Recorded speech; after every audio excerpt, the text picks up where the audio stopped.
Welcome to another edition of Right on Rangers Live, coming at you back on our usual Wednesday schedule, talking all things MLB offseason. We'll go through the Texas Rangers prospects moving forward here with less than a month until spring training. Pitchers and catchers report. Of course, the Rangers with a couple of different moves over the last couple of weeks. We'll go over all of that, including Jakob Junis, freshly signed from the Cleveland Guardians last year. We'll take all of your comments and questions along the way. We'll talk possibilities for the rest of the offseason. We got a little bit of everything today. Of course, it's going to be hard to top last week.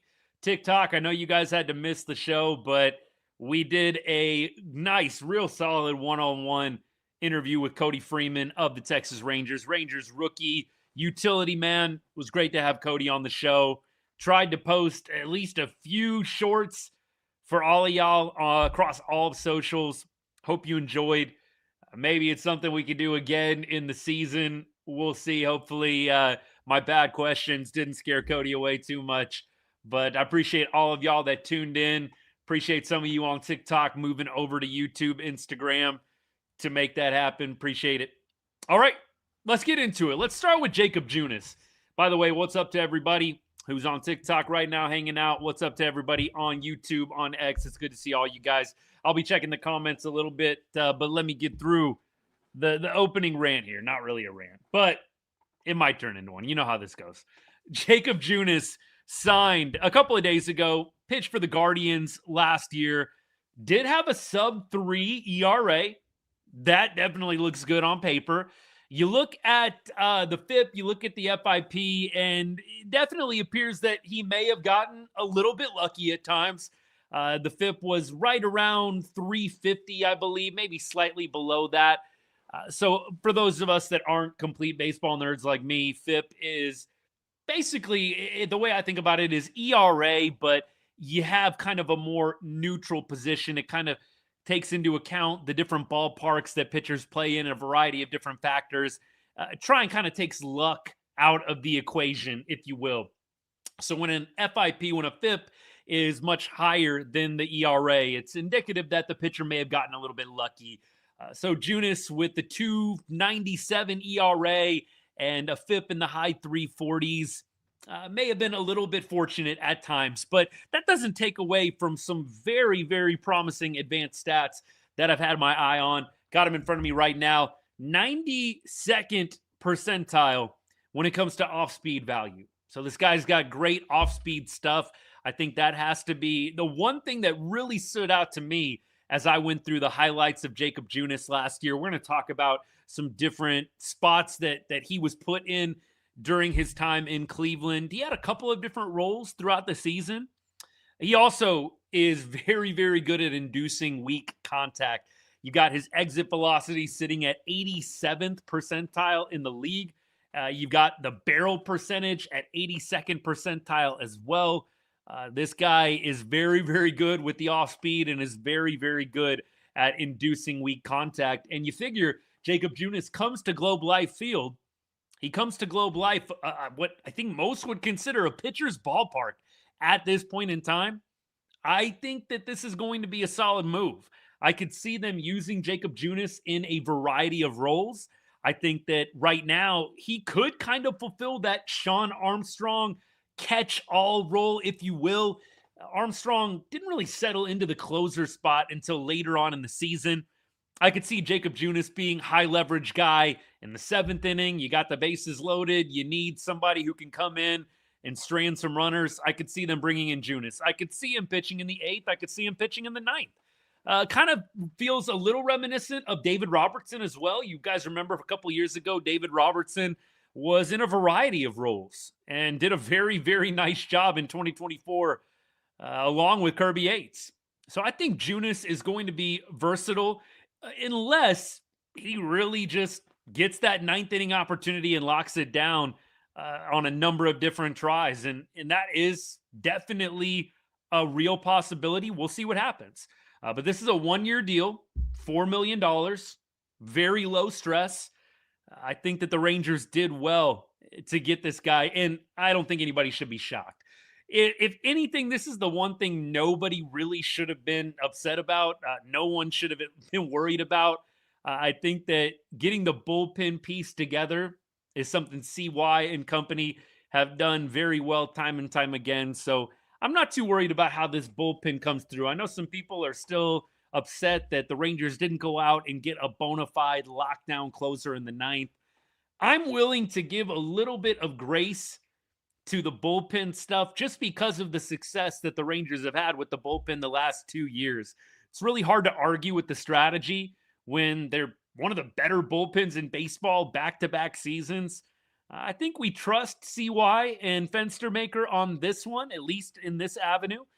Maybe you still have some bones to pick with the offense and what they're doing, but I do think when it comes to this pen, even though we don't have the lockdown closer, I do think the words that CY spoke are wise. There's not a lot of teams that really have this lockdown closer. You can go and pay a ton of money for one. There's obviously guys that are a little bit lesser known that do have ninth inning responsibilities. The guys, though, that are household names and really, really good, that there's not a bunch of those growing on trees. I do think the Rangers would do well to not go closer by committee. I'd really like to see them go in to the season with a set closer. I'm hopeful that someone in spring training rises above the rest and really gets an opportunity out the gate to have that closer role. Last year it was Luke Jackson. It was okay for a little bit. We all know the first try didn't go so well against the Red Sox, but it ended up going okay for a little while. But we know the rest of the story. I would love to see the Rangers identify the ninth inning guy in spring training. I've never been a huge fan of closer by committee, ever. Never been a big fan of it. I don't think historically there are a lot of success stories. I'm not saying there's not any, but I don't think if you look over the history of the game, not sure how many times, what the percentage is on closer by committee being super successful. If I was a betting man, and I am a little bit, but I would probably put a large sum of money that closer by committee does not go super great a majority of the time. Can we go into the season having identified someone in spring training that has crushed it? Can we identify that person to start the ninth inning? That's what I'd like to see. I'm seeing some of you guys talk about Cole Winn. I appreciate that. You guys might remember I put out a video on Cole Winn being kind of a bit forgotten. Admittedly, I think as I thought about our bullpen and our pitching staff, Cole Winn, obviously a first-round pick from about 7 years ago. I think 2018 was the Cole Winn first-round draft pick. Cole Winn's been in the organization for a while. Had a bit of a breakout year last year. I mean, this guy had one of the lowest ERAs in the game. I think he might get an opportunity. I would not say no to it completely. You think about Cole Winn, I know some of you guys are talking about, and Garrett, I was just about to bring this up, some of the underlying numbers. Get specific with the ones that you're thinking about, my guy, but we'll pull Cole Winn's Baseball Savant right now, and we'll get the real deal. I love doing this because most of the time it gives you at least a pretty good look into beyond the numbers, beyond just the box score here. Cole Winn, fastball velo was 75th percentile. Expected batting average, quite high as well. Extension gets, I think, 86th percentile. Sorry, computer was loading for a second. So this is a guy that really extends himself off the mound. Maybe doesn't necessarily have the most live fastball in comparison to guys who are throwing low triple digits, but kind of like you might remember Phil Maton. Phil Maton was throwing low 90s, but because of his extension, it looks like it's getting on you a lot quicker than 91, 92. Cole Winn, I don't think is necessarily going to be the guy out the chute in the ninth inning, but I do think that he possibly could get some opportunities there, depending on how everything unfolds. All right. There's the opener. Let's check some comments here. You keep them coming. I got multiple other things that we got to talk about today, but I appreciate all your guys' input. Would love to go back and forth a little bit. If you got anything you want to ask, if you got something you want to throw in the pot for us to discuss, let's do it. And I will continue on with a couple other segments that we got planned. Resign Spores, Gary. Way to bring that one up, man. I was going to get there eventually, but I'm actually really happy about this. And I like that Spores no longer takes up a 40-man spot. But this is a Rangers legend. And I don't say that lightly. I know that when you look at the stats with Josh Spores, it's not like it's anything glamorous. There are obviously guys in the Rangers franchise history that have better numbers. But let's be real. This is the guy that closed out our very first World Series win. I would consider him a Rangers legend for that. And so I'm very, very pleased that they were able to work out a deal to bring Josh Spores back. We talked about it on the show multiple times. Josh Spores, the velocity was just not there post-injury recovery. He was throwing low 90s in AA and AAA. You might remember, you might not. It's been a while. Josh Spores was in the upper 90s when he was pitching for us in 2023. This was a guy that had a live fastball, a guy that you'd like to have at the back of a bullpen, closing out games or at least holding them in the 8th and 9th inning. So it was troubling when he was coming back from injury to see 92, 93. It's not that Sporsy doesn't have elite off speed, but he came into the league as a bit of a flamethrower.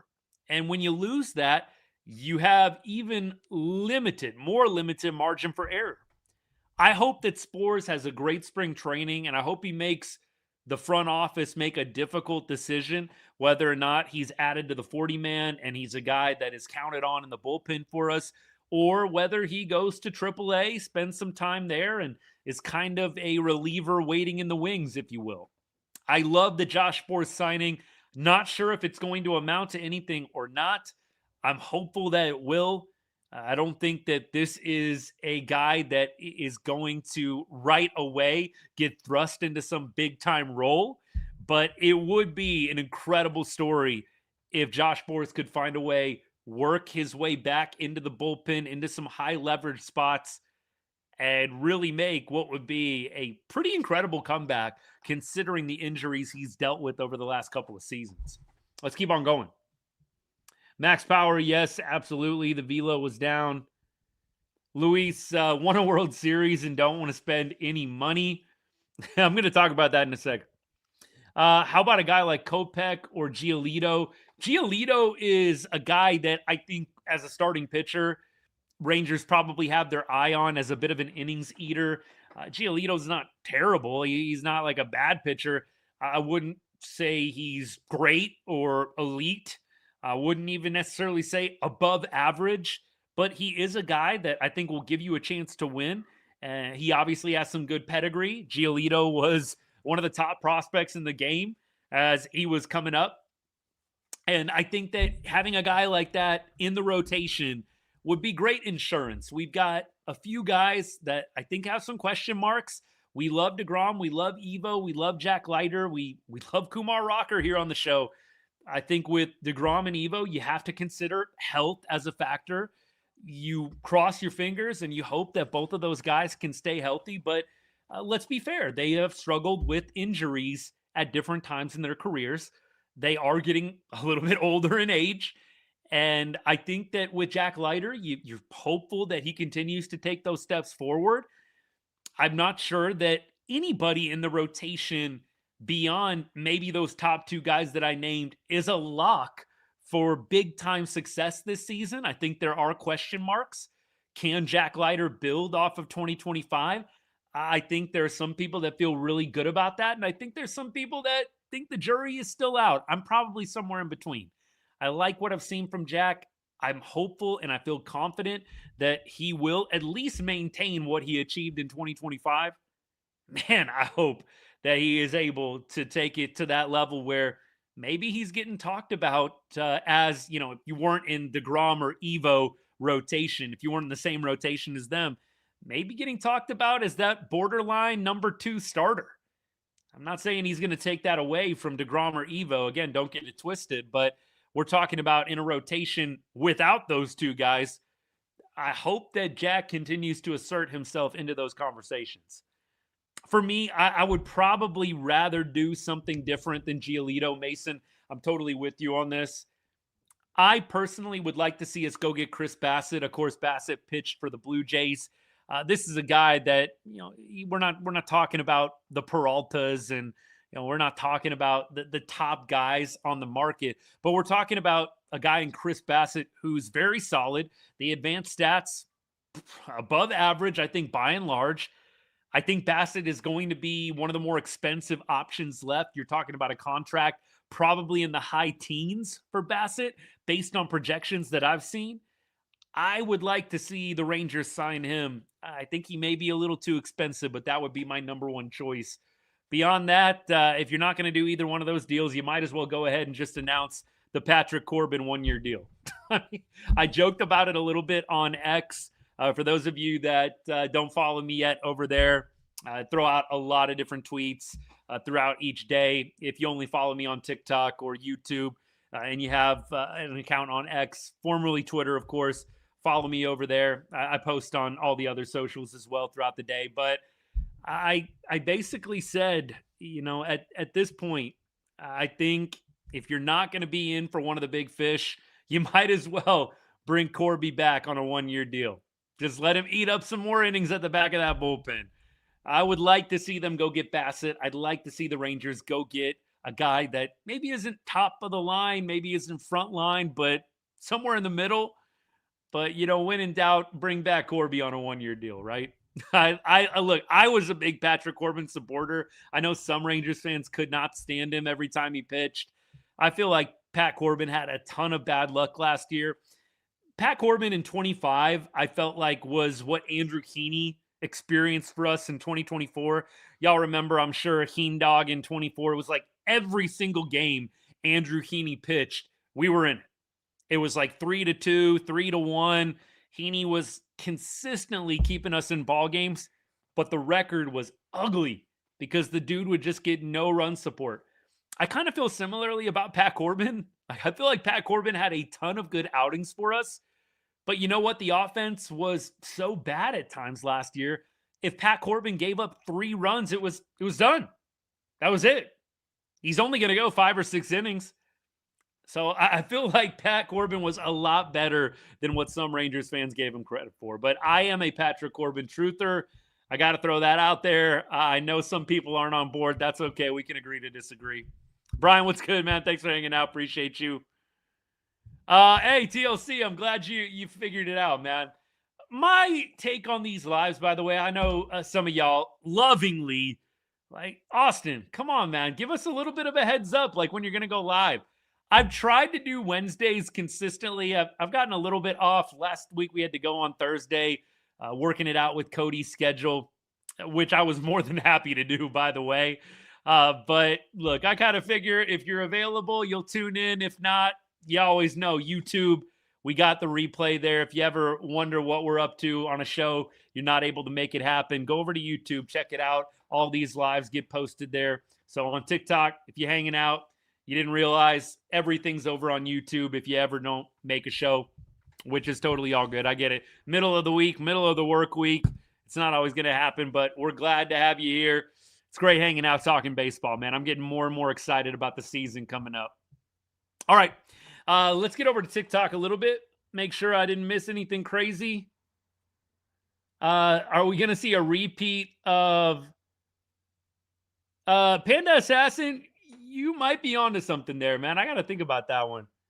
What free agent that's still on the market or trade candidate would you go after if you're CY? Well, for me, the guy going into the offseason was Ketel Marte, but the Diamondbacks obviously pulled him off the market, which I understand. The Diamondbacks are shaping up to be a pretty good team. I think they already were a pretty competitive team as it was. Granted, they play in a really tough division out in the NL West. You got the Padres, you got the Dodgers, of course. You got a tough sledding if you're a Diamondbacks fan. And if you're on the Diamondbacks, they've got a great team, but they got to deal with some juggernauts over there in the NL West. I do think that Ketel Marte would have been an outstanding guy for the Rangers to go out and get. Not going to happen. At this point, I think you've got a couple of different options. You've got Luis Arraez, who we've talked about a lot this offseason on the show. And I know that opinions on Arraez vary among Rangers fans. I've said this, I'm not going to turn my nose up to anybody. Like, it never makes sense to me. You know, the people are like, no, I don't want Arraez. I mean, look, come on. The Rangers at this point, I think, would be very, very fortunate to be able to get a guy like Arraez. Miguel Andujar is another name that we've thrown out there a little bit here on the show. And I know is getting a lot of attention this week as, you know, Cody Bellinger goes off the market. Yankees signed him to a 5-year deal today. I do think those are the two guys, though, that stand out the most to me. Miguel Andujar batted over 300 last year, raked against lefties. We're talking about a guy that had almost a 1,000 OPS against lefties that last year. That honestly was one of the biggest issues for the Texas offense, if you remember. The Rangers could not consistently hit lefties. I believe we looked it up on the show maybe a month ago. Like, the Rangers were bottom 5 in OPS versus lefties last year in the major leagues, not even American League, bottom 5. You've got a guy, I think, with a 986 OPS in Miguel Andujar. You're not talking about an everyday starter, but every time a lefty's out there, you bring that guy off the bench. Every time a lefty is starting a game, you have him in the starting lineup. I think that would be a great guy for the Rangers to get. Luis Arraez is a little bit of a tougher fit, in my opinion. It's not that he wouldn't work in the lineup. There's just a little bit more uncertainty. Where's he going to play? Who's he going to take time away from? I think Andujar, it's pretty obvious. You're going to put him in there for a guy like Jock Peterson at DH, right? And you're going to do that on a platoon basis. You might throw Andujar out in the outfield and give Evan Carter a day off here and there against lefties. Andujar feels like a much smoother fit. Arraez, you'll take him, but it feels a little more messy working out the playing time. Do you want to have him play second base? Yeah, not a very good defender. Not a reason I would say no, by the way. There's very limited perfect players left at this point in the game. That's another thing. When people start nitpicking the guys that are left in free agency, I'm like, dude, at this point, you're not going to find a lot of guys that have zero flaws in the free agent market. You're not. I mean, look, Cody Bellinger, he was probably one of the last top-tier free agents available. I know there's a couple other guys, but you're just not going to find a perfect guy at this point in the ballgame. So for me, the defense, the bad defense for Arraez isn't enough to stay away, but I will concede it is a little bit of a messier fit. You let me know how you feel about it. Peterson, an overpaid bust. Yeah, Peterson's got a lot to prove this year. He's got a lot to prove. Is Arraez an automatic hit every game? Real reviews, it feels like it sometimes. I mean, we're talking about a guy that's won the batting title, 3 times? Luis Arraez is for real when it comes to the bat-to-ball skills. And that is something that we know Skip Schumacher is valuing a lot this year. Luis Arraez, probably the best bat-to-ball guy in the game. We're talking about contact, right? I don't know if there's a guy better than him. We're talking about an individual that struck out like 21 times all year long. Again, I think we joked on the show a couple weeks ago. Some guys on the Rangers did that number in 1 week. It felt like maybe 2 if we're being generous. 21 strikeouts for Luis Arraez the entire 2025 season. I mean, it's ridiculous. So from that perspective, Arraez is a great fit. The Rangers clearly want better bat-to-ball skills throughout the lineup. They want some guys taking different approaches. It is going to be really interesting. I think in spring training, you're going to see a lot of emphasis on who is adopting the approach that Skip and that other coaching staff members have wanted to instill in the offseason and want to see happen in the 2026 season. I think that in spring training, it's going to be really tempting to cherry pick the box scores. Who's got a high average? Who doesn't? I actually think in this spring training, you're going to see more of an emphasis placed on evaluating approaches over numbers. I think you're going to see the coaching staff look at how guys are attacking at bats, how guys are putting the ball in play, situational hitting. I would like to think there's going to be less emphasis on the box score, a lot more on who's actually adopting the approach. I think guys like Josh Young, I think, obviously other guys in the lineup as well that struggled a little bit throughout the year. You've got a number of different names that come to mind. Jake Berger, although maybe some of his was injury related. You've just got a number of guys that the Rangers are going to be watching very carefully in regards to their approach to every at bat. We'll see what happens. CY on the hot seat. I've said that. Luis, I've said that a number of times. I do think that CY is a little bit overhyped. CY, I think, has gotten off pretty easy in regards to some of the bad moves that he's made.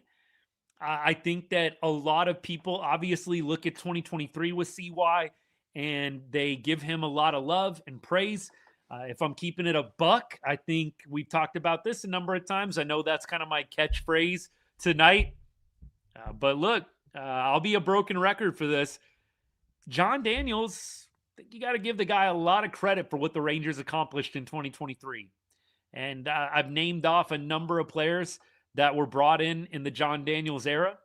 Josh Young, big instrumental piece in 2023. Evan Carter, a big instrumental piece in 2023. Adolis Garcia. Adolis Garcia was probably the reason that we advanced to the World Series. All these guys are guys that John Daniels brought in. And so I don't think that CY gets no credit for 2023, but he definitely doesn't get all of it. And the past 2 seasons have not been great. You didn't make the playoffs. You really looked ugly at times last year with the offense.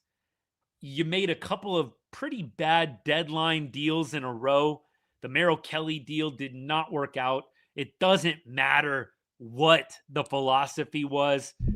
And please, nobody say, at least he's trying. You don't get paid to try. You and me could try to put together a roster. They are not paying CY to be a trier. They're paying CY to be right. And CY was not right about the Merrill Kelly trade.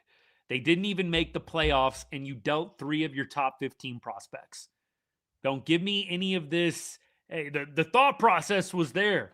That's not what these guys get paid for, man. It's not what they get paid for. They get paid to be right. And so I'll never accept that excuse. It's a tough business. You've got to be right more than you're wrong. And CY's been wrong 2 deadlines in a row.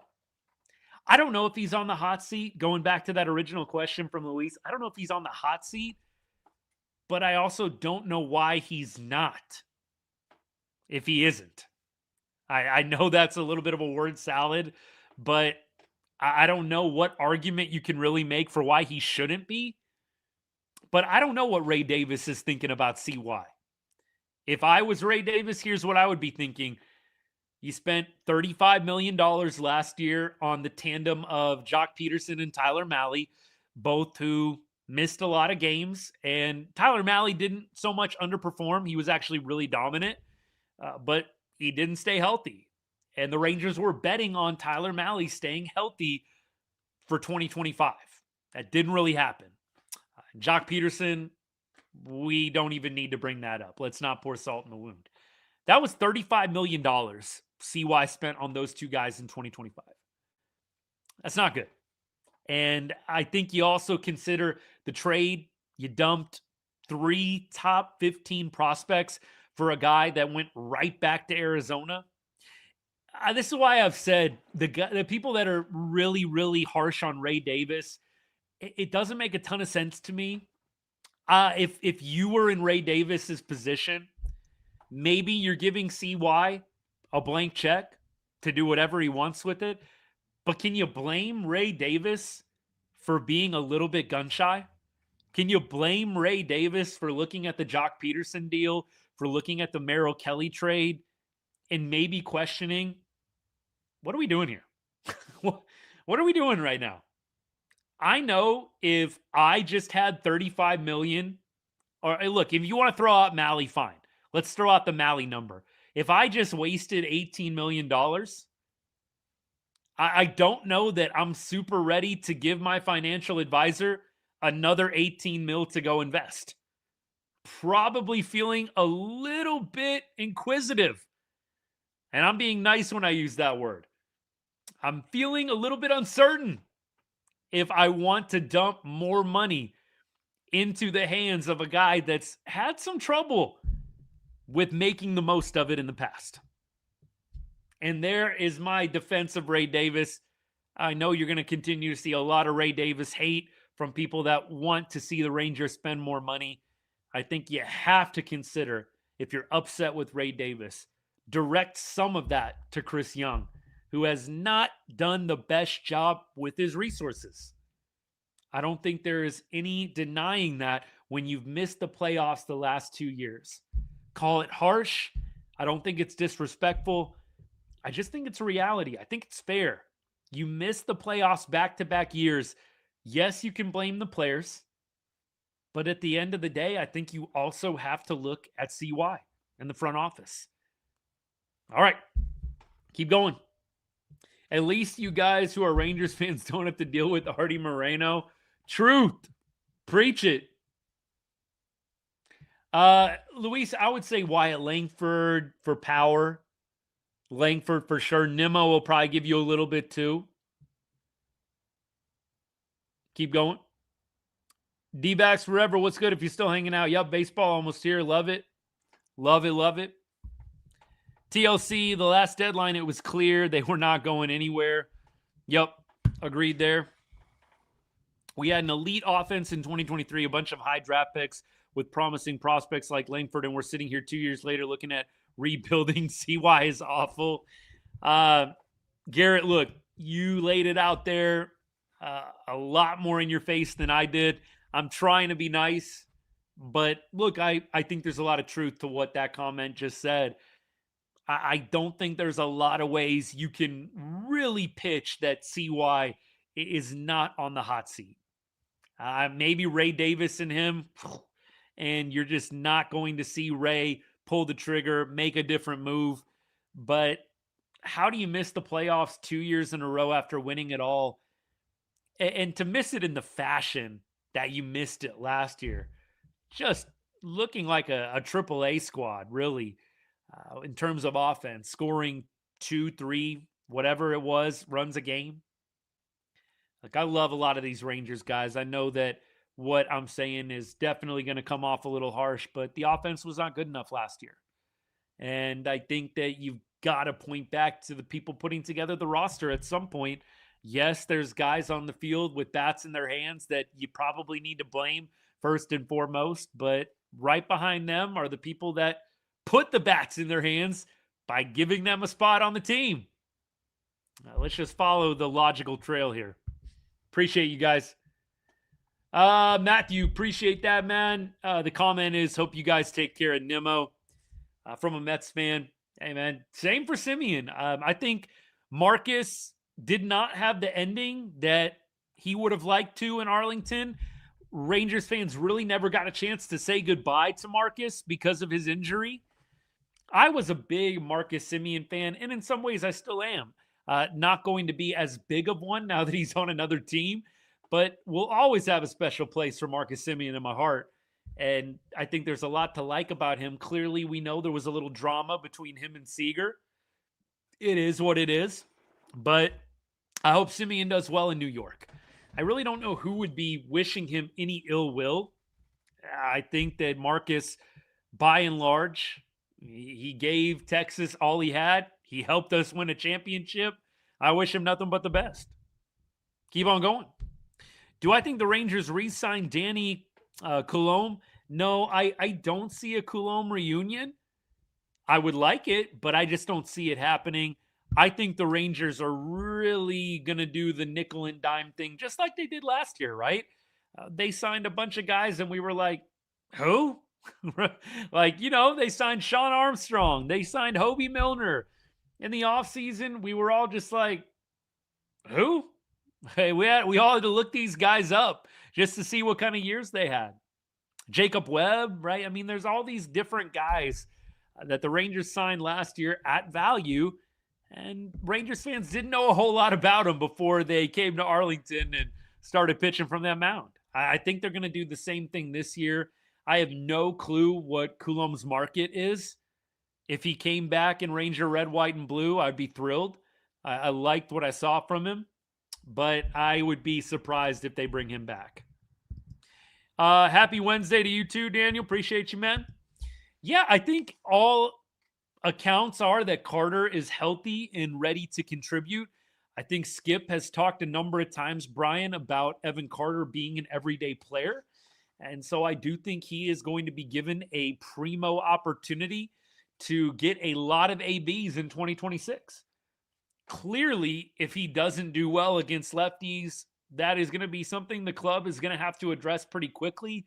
I don't know that Evan Carter has unlimited runway just because of the fact that this offense, there's not a lot of margin for error. This isn't a stacked lineup. Are there a lot of good players in the lineup? Yes. Are there players with good potential? Absolutely. Is this the Dodgers lineup where, if Freddie Freeman goes over, there's probably a couple other dudes that have multiple hits? I don't know about that. I think that this lineup, there's going to be a razor thin margin for error. And so I don't know if Evan Carter is going to get just unlimited runway to struggle his way through hitting against lefties. I think the Rangers will give him some opportunities. If he looks competent, if he's having some success, great. If he's really struggling out the gate, I don't think the Rangers are going to wait around for Evan Carter to kick it into gear. It might be something that has to get put on the back burner until, I don't even want to put this out there, either the Rangers are out of contention this year, or when the Rangers have just an astronomical lead in the AL West that it really doesn't matter. We're going to go with the second option to keep things positive here on the show. Keep on going. Zach Gallen. I know a lot of people are high on Zach Gallen. Uncle Ted, appreciate you, man. I think Zach is coming off a down year. That might be working for teams that are looking to sign him. The advanced stats, we're talking about Cole Wynn's advanced stats earlier. The Zach Gallen advanced stats are not super pretty from 2025. He was 86th percentile in off-speed run value, so the off-speed was still pretty good. But you're talking about a guy with a lot of blue. If you're familiar with Baseball Savant pages, I mean, there was not a lot on Zach Gallen's page that jumps off the chart at you. His highest percentile rank is ground ball percentage at 61. After that, it's extension, which we talked about a little bit when it came to Cole Winn, at 61 as well. Everything else is mid or below average stuff. I really am a little bit hesitant on Gallen. I do think pitching at Globe Life will help him if the Rangers are able to sign him. I think that would definitely be something that you point to. Gallen's going to bounce back. I think a lot of guys coming to Globe Life to pitch are going to see a little bit of an uptick in their numbers. So I could see Gallen coming to Arlington, really pitching well in what's become a pitcher's park. We were talking about this with Jakob Junis, who pitched for the Guardians last year. So, am I totally out on Gallen? No. But are some of the numbers that he put up last year, especially in the advanced stats, a little bit concerning? Yes. But if Rangers announce tonight that they sign Zach Gallen, what do we get here, Uncle Ted? 3 years, $55 million? Yeah, I'll take that. I will take that. Absolutely. All right, we keep going. Appreciate you guys. Dodgers win again. Dodgers are definitely going to be the favorites. I'll say this about the Dodgers. I don't want to go on and on and on about this. I know that Many, many people around the sport have talked about the Dodgers ad nauseum after they signed Kyle Tucker. And in fact, a couple days ago, Katie Wu, one of the MLB reporters, announced that the Dodgers are potentially in on Freddie Peralta, maybe going to make a trade for him. It feels like that would break the internet. But I think when it comes to the Dodgers, I said this right away when they signed Kyle Tucker. If the Dodgers were in the AL West, I'd be a lot more concerned. I think at this point, like it or not, I'm just being real with you. I think the fact that we play them in one or two series a year, I'm not too worried about what the Dodgers have. And I'll say this, anytime you've got a 7-game series, I'm convinced anything can happen. Look at the Blue Jays last year. The Blue Jays, in all honesty, they should have won that World Series. They didn't. They didn't get across the finish line. The Dodgers, more resilient, got the job done. This isn't a debate on, who deserved it, but the Blue Jays, they should have won the World Series last year. They had every opportunity to do so, and they didn't get it done. But the Blue Jays had that chance, and I think a lot of people thought the Dodgers were going to run away with it last year, and they didn't. And so I will take my chances with the Dodgers in a 7-game series if the Rangers are blessed to make it back to October and make it all the way back to the championship round. I'll take my chances with the Dodgers in a 7-game set. It's the teams that have to play them 15 times a year. I know I'm rounding up a little bit, by the way. It's the Padres and the Rockies and the Diamondbacks. It's the teams that have to play the Dodgers 15 times in the regular season and compete with them to get into the dance that I would be a lot more frustrated to be a part of that fan base. I think at this point, the Rangers won 7-game set. You take your chances. Anything can happen in October. But the Dodgers clearly going to be big favorites. The one thing I also want to add in about the Dodgers that a lot of people don't want to hear. It's true that many of their players are bought, but it's also true the Dodgers do a nice job developing players. Think about some of the massive trades the Dodgers have made over the years. The Dodgers traded a decade ago for Manny Machado. Remember Corey Seager went out injured. I think he had Tommy John or, UCL, something like that. And the Dodgers went out and traded for Baltimore Oriole at the time, Manny Machado. Tried to re-sign him in the offseason. I feel like that was kind of the moment when Seager probably decided, I'm not sticking around here when the contract is up. I also think you look at Mookie Betts. Think about the Mookie Betts trade. I mean, the Dodgers have developed talent well enough to be able to attract teams to take their prospects and in return give them superstars.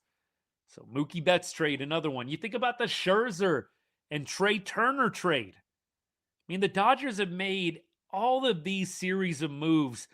And yes, a lot of them are paying a lot of money for really good talent.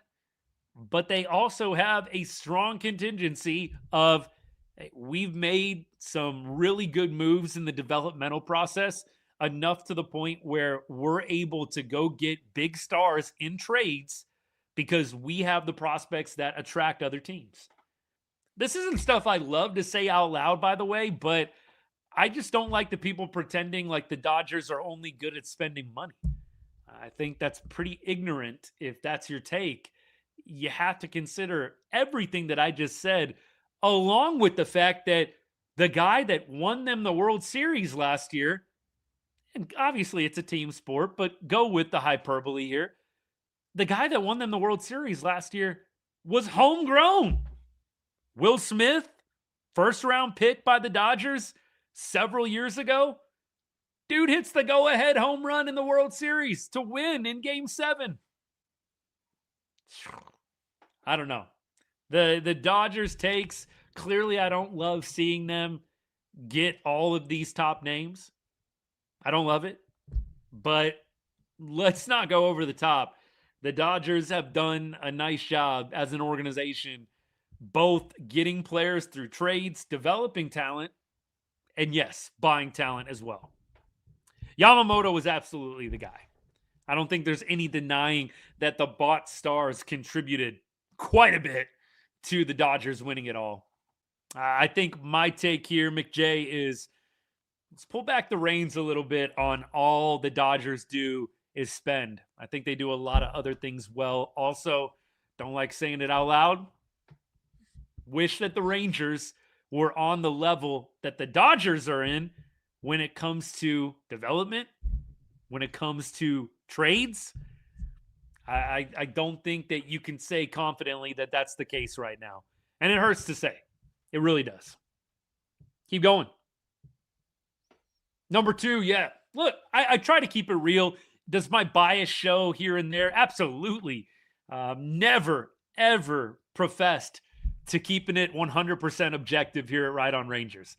The name of the team's in the freaking account name. Come on now. You know how it goes. But yes, I do my best to be objective. The Astros are probably the one team that it's nearly impossible for me to do so with. But I think I had some pretty objective Astros takes last year as well. I know a lot of people accuse me of being a hater, but I felt pretty confident the Astros were not going anywhere special last year. Sure enough. Much to my delight, by the way. We keep going. Joey Gallo comp. Wow. I don't think I've gotten a Joey Gallo comp. Cal Raleigh is the big one that I always get. I've never gotten a Joseph Gallo comp. I was thinking about Joey Gallo the other day. Bear with me here. This is going in a good direction. Joey Gallo, obviously a bit of a Rangers fan favorite, I would say. A lot of, at least my friends and I, appreciated Joey Gallo's time in Texas. Clearly, it didn't go very well after he left. And I know he's trying to make a comeback now as a pitcher. I was thinking about Joey because he's a Boris guy. And right now, you're seeing a lot of different things happening with Scott Boras clients. Ellie De La Cruz was in the news, I think yesterday, having rejected a pretty sizable extension offer by the Reds. A lot of Boras clients we know have been encouraged to not sign those extensions and hit the open market. Of course, that is where you make more money, and Scott Boras makes more money. Feel bad for Joey Gallo. You wonder what would have happened to Texas had Joey Gallo signed that extension that was on the table in the late 2010s, right? It was on the table. And they decided, nope, we're not signing the extension in Arlington. We're testing the open market. Joey Gallo was traded, and the rest is history. I bring that up because I'm thinking about Wyatt Langford. And Wyatt Langford is a guy that's not represented by Scott Boras, which I'm thankful for. I would love to see the Rangers find a way to extend Wyatt. Would love that. I really think that that needs to be a priority before these salaries get out of hand. I do think you could go out, you could offer Wyatt 25, I think 10 years, 250. I think that that's reasonable for Wyatt Langford. I do. I know some people don't want to commit right now. They're still a little bit unsure about Wyatt. I think most people with half a baseball brain can see this kid is going to be good. And look, McJ, that's a starting point. That's a starting point. I'd start 10 years, 250. 10 years, 250. And I think the only reason why I feel comfortable starting there is I don't think Wyatt's going to make $25 million a year in arbitration. Wyatt is not even in arbitration yet. So McJ, my thought process here is if you do the $25 million a year extension, you're covering some of those ARB years where he wouldn't be making as much. Maybe he still doesn't take the deal. But I don't think Wyatt is going to command $25 million in ARB 1, 2, and 3. I think he might get upper teens. Maybe he sniffs low 20s. But I do think that 10 years, $250 million would be a good starting point for him. I do think at the end of his rookie contract, whatever you want to call it, the end of his 7 years, 6, 7 years. I didn't mean to do it, but I did it. Of club control. I think 40 million is not going to shock me. It's not. He was 175 days away from Super 2 ARB. That's right. That's right. I forgot about that. Yep. Look, Wyatt to me is a guy you have to try and extend. Have to. Joey Gallo's facial expressions were hilarious.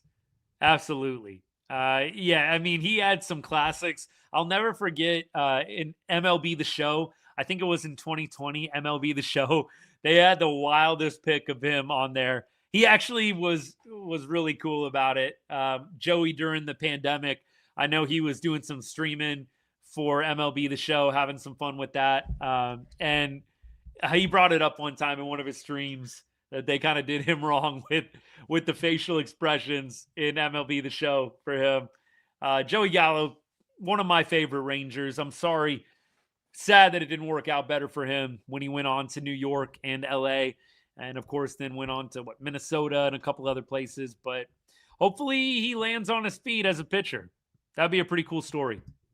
Keep on rolling. Hey, Mike, what's good, man? Good to hang out. Y'all are wrong. This 40 to 50 million year stuff for non-generational players is a bubble that's going to bust soon. Possibly. So look, Mike, are you out on Wyatt as maybe one day reaching that generational status? I would probably hesitate to say Wyatt's going to be generational. I do think Wyatt is going to be an all-star one day. I think he is going to be an all-star caliber player. Is he going to be one of the all-time greats? I don't know. That's why I would start at 10 years, 25 mil. I do think 25 mil a year for Wyatt Langford over the course of 10 years is going to age well. I don't think that you're going to see that one fall off a cliff. Yeah, you bump that number up to 40 AAV. I'm with you. But I do think Wyatt is going to be a quality player in this league, a guy that consistently is going to work his way into all-star voting, going to be a guy that's considered up there among the top outfielders in the game. Generational, I don't know. I don't think that you're paying Wyatt. I think this is a little bit of a short-sighted take. People bringing up Wyatt as a 775 OPS. Bit of a short-sighted take. I don't think that you're paying Wyatt based on what he's accomplished in 2 years in the big leagues. I think you're paying Wyatt for the potential. I think you're paying Wyatt for everything that a lot of people feel that he's going to become. There's risk in everything. There's risk in signing MLB players. Think about the Josh Hamilton Los Angeles Angels contract. That was a guy whose OPS was off the charts. Off the charts. Was he worth the Angels contract? Hambone wasn't. Same thing for Albert Pujols. I don't think we can base everything off of what did they do last year. You've got to factor in potential. You've got to factor in everything.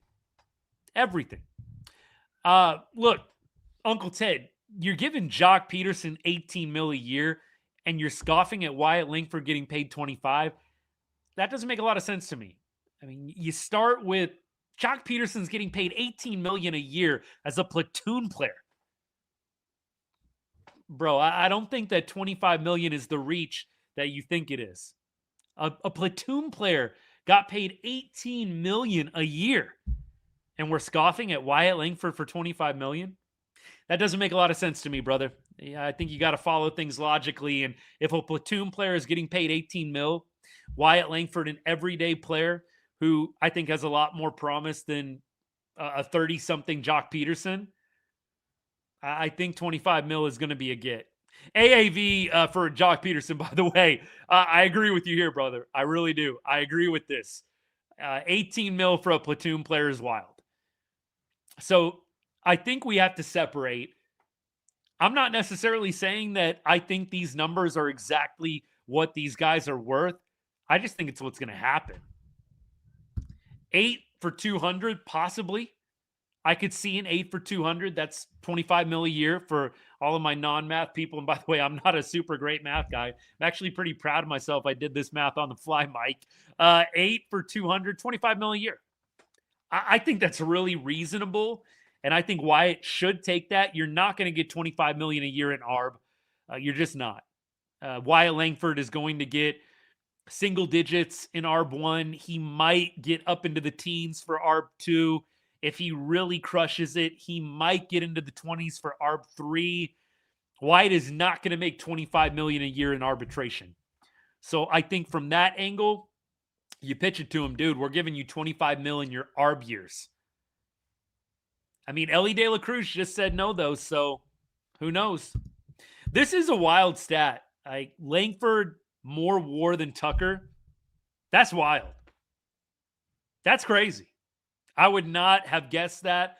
I know Tucker missed some time with injury, right, McJay? But that's wild. That is also why I think 25 mil, yeah, pretty doable for him. How many 2-year rookies would you take over him? It's a very small number. Yeah, I agree. It is a small number.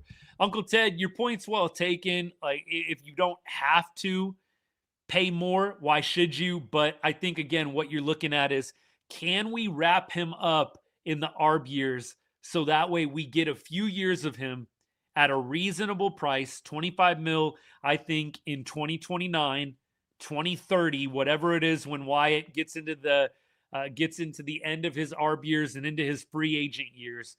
If you can lock up Wyatt Langford's first few years as an unrestricted free agent at 25 mil a year, I think most people are going to feel like that's a steal. Yeah, Tucker was hurt a little bit last year for sure. Yeah, Mike, agree. You could definitely pitch it to Wyatt as you'll still get another free agency. Wyatt is probably going to be late 20s. He would be, right around 30, 31. You can still get a very nice 5 or 6 year deal. If Wyatt did sign that 8-year contract right now, he would be early 30s and still probably able to get one more nice contract, maybe a 4 or 5 year deal. I agree with you here. I think Uncle Ted, it's coming. Good thing to ask here. Are you thinking he's going to continue to stay right around that 775 mark? I think Wyatt is going to be up there. I think he will continue to improve. I think he goes for over 800 for the OPS this year. I think he does. Keep on going. Appreciate you guys. Thoughts on Josh Smith? Where does he fit in this year? I think he's going to be the first guy up in terms of the second base spot. I do think that it's going to be a short leash. I don't think Josh Smith is going to be given unlimited ground to figure it out. I think the Rangers will probably be pretty quick to mix in some other guys, but I do think Josh Smith, it's his position to lose. I think he's going to get the first crack at it. I think Cody Freeman and Haggerty and some of the other guys in the mix, Duran, if they kill it in spring training, maybe they make it an interesting decision. But I do think that Josh Smith gets the first crack at second base, probably comes out of spring training as the starter, and who knows from there. We'll see if he can sustain the success that he has in the first half throughout the entire season. Josh Smith has started out 24 and 25, very hot, and has had a bit of an issue finishing seasons. We'll see if that changes in 2026. Keep on going. Appreciate all you guys hanging out. Padres paid Merrill. That's a good example. I think we actually talked about, the Padres Merrill signing as an example of what the Rangers could do with Wyatt Langford. Now, the player has to be agreeable, and I think Merrill, he said it. Like, he wanted to stay in San Diego, wanted to get things locked up, wasn't trying to be greedy. I don't know what Wyatt is at or where he's at with that whole scenario, but man, it would be nice if the Rangers could pull something off like the Padres did with Merrill. What do I think about Rowdy Tellez in first base for the Rangers? I don't think Rowdy's coming back. I think he is probably going to latch on somewhere else, but the Rangers have too many first base options. I mean, think about it. The Rangers have Berger, Jock Peterson, spent some time working at first base last year. I believe he's doing the same thing this year. Josh Smith can play first base. Ezekiel Duran can play first base. They've got so many guys on the roster right now that can play first base. I don't think that they are going to have any new first baseman come into the mix. I mean, look, I like Rowdy Tellez a lot.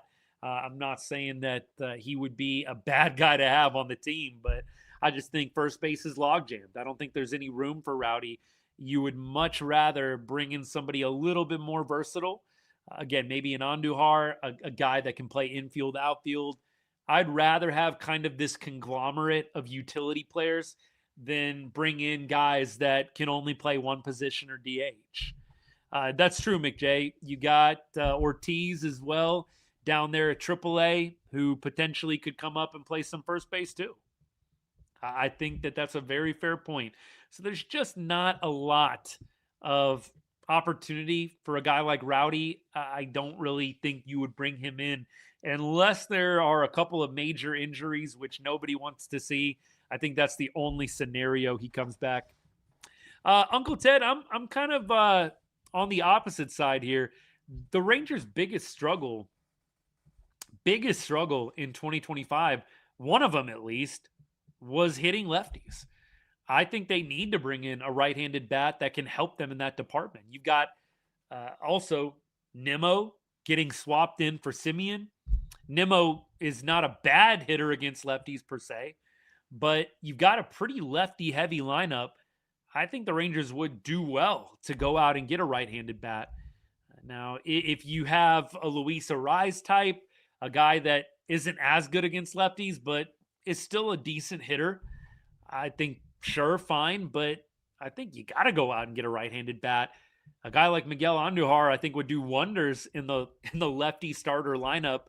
A guy that hit almost 1,000 OPS when it came to facing lefties last year. I think you've got to go out and improve the left-handed starting pitching lineup. Have to. I think that is a no-brainer. Unless, you're in for Bellinger, which clearly he went off the market. I think you make an exception for a star, but if you can't get stars, go get guys that can hit lefties. Mike, this is 100% on point, brother. The Rangers were getting so badly lined up against lefty starters at times last year. I know that it wasn't widely reported, but you could just totally tell teams were swapping in lefties. They were rearranging their rotations, trying to get the left-handed lineup, if at all possible, multiple times in a series. Look, the right-handed lineup wasn't crushing it either, but the Rangers oftentimes were getting lined up against lefties, and I think that was a major issue last year. I think the Rangers have to go out. If they can get a right-handed bat that can hit lefties well, you go make that move. You go make it. You got plenty of lefties right now. Think about it. You've got Josh Smith. You've got Carter. You've got Seager. You've got Nimmo. You've got Jacques. That's 5 guys. That's over half the lineup right there. And we're not even mentioning some of the other guys too. You got 5 starters that are left-handed hitters already. You want to add a 6th in the mix? I don't think you want 6 lefties in a lineup. I think 5 is plenty. I think you've got to mix it up a little bit. I think going out and getting a right-handed bat is the thing to do. The advanced stats are ugly. I mean, the OPS is ugly. The advanced stats are ugly as well. Mike, I hope that this is true. I know that Heyman reported that the Rangers are among, I think, 5 other teams that are in the mix for Miguel Andujar. Love it. Absolutely love it. I would like to see that move made. Miguel Andujar, he hit, I believe, slightly under 300 in 2024, hit over 300 in 2025. And this is a guy that can play infield. He can play outfield. I like the versatility with Miguel Andujar as well. Not just the bat. I think it will be nice to have a guy like him that can play on the left side of the infield if you need. I believe he played third base coming up. He's played some outfield. So you got, again, Evan Carter needing a day. You can throw Miguel Andujar out there in left. You can have Wyatt Langford take over center field. I think there's a lot of positives to Andujar. Absolutely. He is trolling. Uncle Ted, you are just trolling at this point. I mean, look, I appreciate you, brother. Nonetheless, you got to know that. Garrett, Ref Snyder was definitely up there as well. For me, it was Ref Snyder and it was Andujar. I think Andujar might actually be the better bat, but Ref Snyder was the cheaper option. I think Andujar is probably going to get multi-year, and maybe you're thinking about like a 3-year, $21 million deal, a 3-year, $24 million. Maybe he gets, 2 for 14 or 2 for 16, something like that. But I think Andujar is going to get a better contract than Ref Snyder. But Andujar, probably number one on my list in terms of guys that are not in that top tier, but really help fill a need for your team. It was painful seeing Ref Snyder go to the Mariners. I'm not going to lie. I mean, look, the Rangers, I think, would have been doing pretty well to get him, to see him go to a rival. Painful. We keep on rolling. Let me see here. We need more walks. Yep. I think this is, again, another part of the philosophy with Skip Schumacher. Better at bats, take better pitches, and get on base via the free pass more than what they did in 2025. A guy that really stands out to me, someone that needs to improve in that area, Jake Berger. For as much pop and power as Jake Berger has, you would love to see a guy like him take more walks. I think there's a couple of guys that are in that department as well. Josh Young is one of them. McJay, great minds think alike. Josh Young is another one. I think Young and Berger are the two guys that have to get better at taking walks. Josh Smith actually has a pretty good walk rate. We know Corey Seager will take walks. Wyatt Langford, I feel like ebbs and flows. I feel like he has moments where he is super locked in, taking walks, and I feel like Wyatt has moments where he is free swinging. So a little more consistency with Wyatt. We know Evan Carter's got a good eye up at the plate. They don't call him full count Carter for nothing. There's some guys in the mix, but you need to see the Rangers as a whole take more pitches and get on base via the free pass a little bit more. Keep on rolling. Miguel Andujar's Baseball Savant page. Let me check this out. We got just a little bit more time left in the show. We've been hanging out, over an hour already? Jeez, that went by quick. A lot to talk about today. So what you like about Andujar is the expected batting average, 64th percentile, the batting run value, 66th percentile, and you've got a guy that just does not strike out a lot. So when Miguel Andujar swings, he makes contact. So this is a guy that does not strike out very much. He doesn't swing and miss very much. Miguel Andujar is not a walks guy. We were just talking about that. That is a negative about Andujar. He does not walk, 10th percentile in walk rate, but 86th percentile in whiff percentage, and you've got 87th percentile in the K percentage.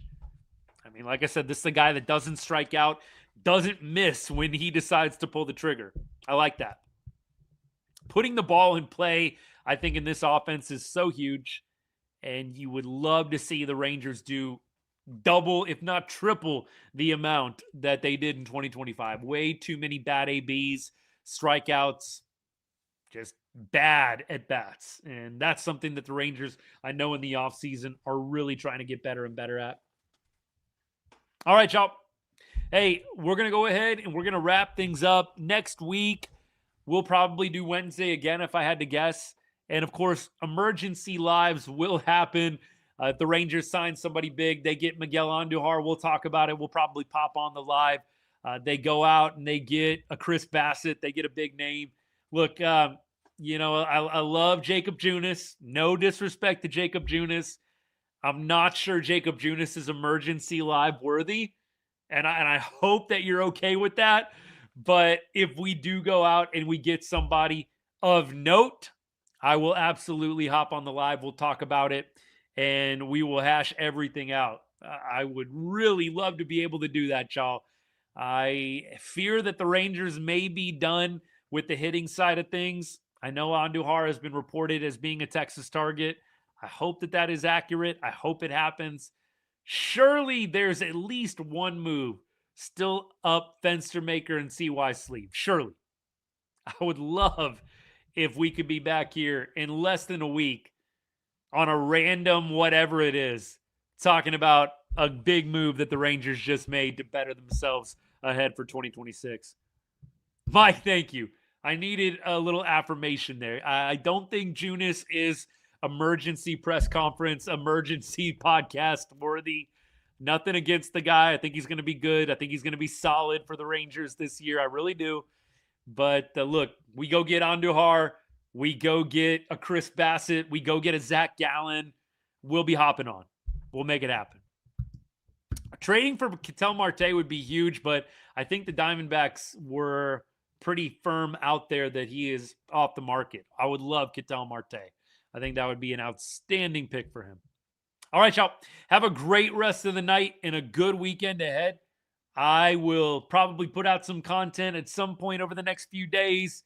If you haven't hit that follow button yet, hit that follow or subscribe button. Stay up to date with all the latest and greatest content. We're over on X posting a lot, formerly Twitter. We're over on Threads. We're on Facebook. We're on just about everything. So you want to keep up in the in-between times, follow me over on one of those channels. Would love to get you in the mix over there. Thank you so much for all the comments today. Appreciate you guys hanging out. Don't ever take this for granted. That's why I started this. I love chatting. I love chilling, talking ball, talking Rangers baseball. It's the reason I do this, y'all. So thank you. Means a lot. Mike, no worries, man. And always, you can catch us on the replay. All of our lives are always on YouTube after the show. So you ever can't make a live, go check us out on YouTube. Everything's recorded there. Love y'all. And as I always say to end every show, God bless and go Rangers.